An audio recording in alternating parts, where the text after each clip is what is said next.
Marathon breaking. Air ইন্ডিয়ার বেশ কিছু বিমান বাতিল করা হয়েছে। ভারতের পশ্চিম সেক্টরে এই পরিস্থিতি, জম্মু, শ্রীনগর, লে, যোধপুরের বিমান বাতিল হয়েছে। এখনো বেশ কিছু জায়গায় পাকিস্তান শেলিং করছে। বাতিল জামনগর, চণ্ডীগড়, রাজকোটের বিমান।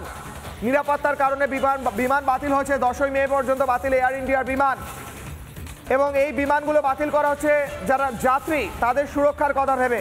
কারণ যে কোনো সময় পাকিস্তানের মতো নিকৃষ্ট শয়তান সন্ত্রাসবাদী দেশ কিছু ঘটনা ঘটিয়ে দিতে পারে, কারণ তারা সিভিলিয়ানদের ওপর আক্রমণ করে, তারা সাধারণ মানুষের ওপর আক্রমণ করে। তারা সেনাবাহিনীর সঙ্গে, ভারতের সেনার সঙ্গে লড়াই করতে পারে না, তাই তারা কাপুরুষভাবে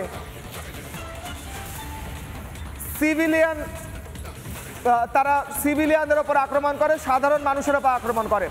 অন্যদিকে আরও একবার শোনাবো, মিনিস্ট্রি অফ এক্সটার্নাল অ্যাফেয়ার্স অর্থাৎ বিদেশ মন্ত্রক এবং প্রতিরক্ষা মন্ত্রকের তরফে যৌথভাবে ব্রিফ করা হলো, বলা হলো দেশবাসীকে কি হয়েছিল আজকে, কি হলো, আর প্রমাণ কি দেখানো হলো, কি বললেন তারা, শুনবো।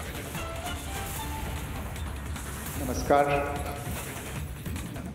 इस ब्रीफिंग में शामिल होने के लिए आप सभी का धन्यवाद।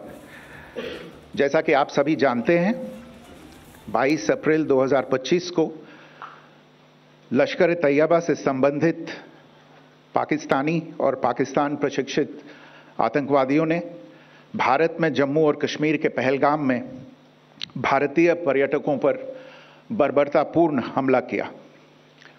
25 भारतीयों और एक नेपाली नागरिक को कायरतापूर्ण मौत के घाट उतार दिया गया।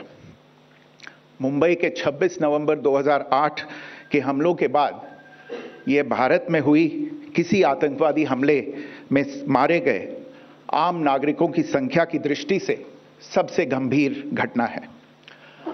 पहलगाम का हमला अत्यधिक बर्बरतापूर्ण था, जिसमें वहां मौजूद लोगों को करीब से और उनके परिवारों के सामने सिर पर गोली मारी गई। हत्या के इस तरीके से परिवार के सदस्यों को जानबूझकर आघात पहुंचाया गया। साथ ही उन्हें यह नसीहत भी दी गई कि वे वापस जाकर इस संदेश को पहुंचा दें।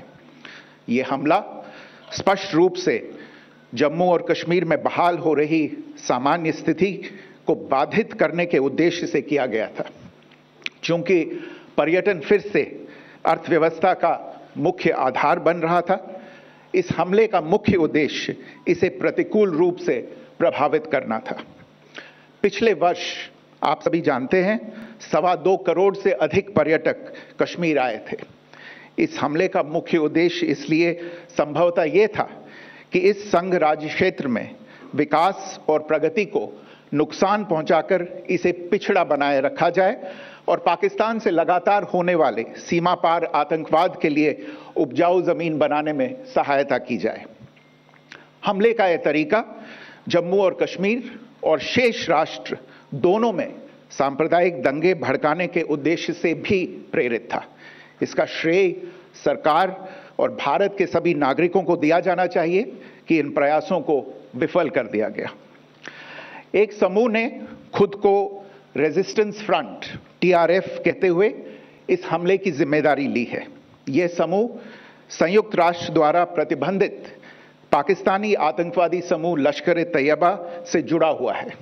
ये उल्लेखनीय है कि भारत ने मई और नवंबर 2024 में संयुक्त राष्ट्र की 1267 कमेटी की सैंक्शंस मॉनिटरिंग टीम को अर्धवार्षिक रिपोर्ट प्रस्तुत की थी, जिसमें TRF के बारे में साफ इनपुट दिए गए थे।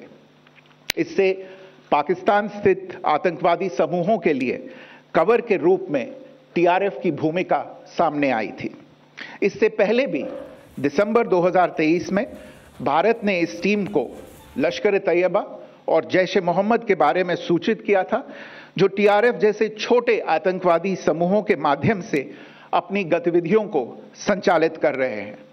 इस संबंध में 25 अप्रैल को UN सिक्योरिटी काउंसिल प्रेस वक्तव्य में TRF के संदर्भ को हटाने के लिए पाकिस्तान के दबाव पर भी ध्यान दिया जाना चाहिए।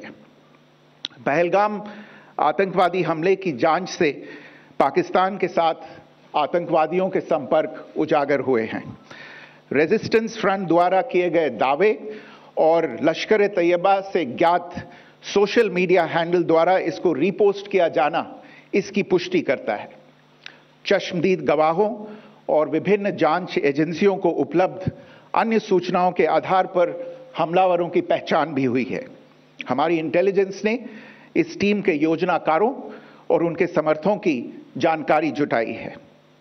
इस हमले की रूपरेखा भारत में सीमा पार आतंकवाद को अंजाम देने के पाकिस्तान के लंबे ट्रैक रिकॉर्ड से भी जुड़ी हुई है, जिसके लिखित और स्पष्ट दस्तावेज उपलब्ध हैं। पाकिस्तान दुनिया भर में आतंकवादियों के लिए एक शरण स्थल के रूप में पहचान बना चुका है। यहां अंतर्राष्ट्रीय स्तर पर प्रतिबंधित आतंकवादी सजा पाने से बचे रहते हैं। इसके अलावा पाकिस्तान ने इस मुद्दे पर विश्व और फाइनेंशियल एक्शन टास्क फोर्स जैसे अंतर्राष्ट्रीय मंचों को जानबूझकर गुमराह करने के लिए भी जाना जाता है। साजिद मीर का मामला, जिसमें इस आतंकवादी को पाकिस्तान ने मृत घोषित कर दिया था और फिर अंतर्राष्ट्रीय दबाव के परिणाम स्वरूप वो जीवित पाया गया, इसका सबसे स्पष्ट उदाहरण है। यह स्वाभाविक है कि पहलगाम में हुए इस हमले से जम्मू और कश्मीर के साथ साथ भारत के अन्य भागों में भी आक्रोश देखा गया। हमलों के बाद भारत सरकार ने स्वाभाविक रूप से पाकिस्तान के साथ संबंधों को लेकर कुछ कदम उठाए। आप सभी उन निर्णयों से अवगत हैं जिसकी घोषणा 23 अप्रैल को की गई थी। নানা ধরনের কন্টেন্ট দেখার জন্য লাইক করুন, শেয়ার করুন আমাদের ফেসবুক পেজ, সাবস্ক্রাইব করুন আমাদের ইউটিউব চ্যানেল। পাশাপাশি অন্যান্য ব্রেকিং নিউজের জন্য অবশ্যই চোখ রাখুন রিপাবলিক বাংলায়।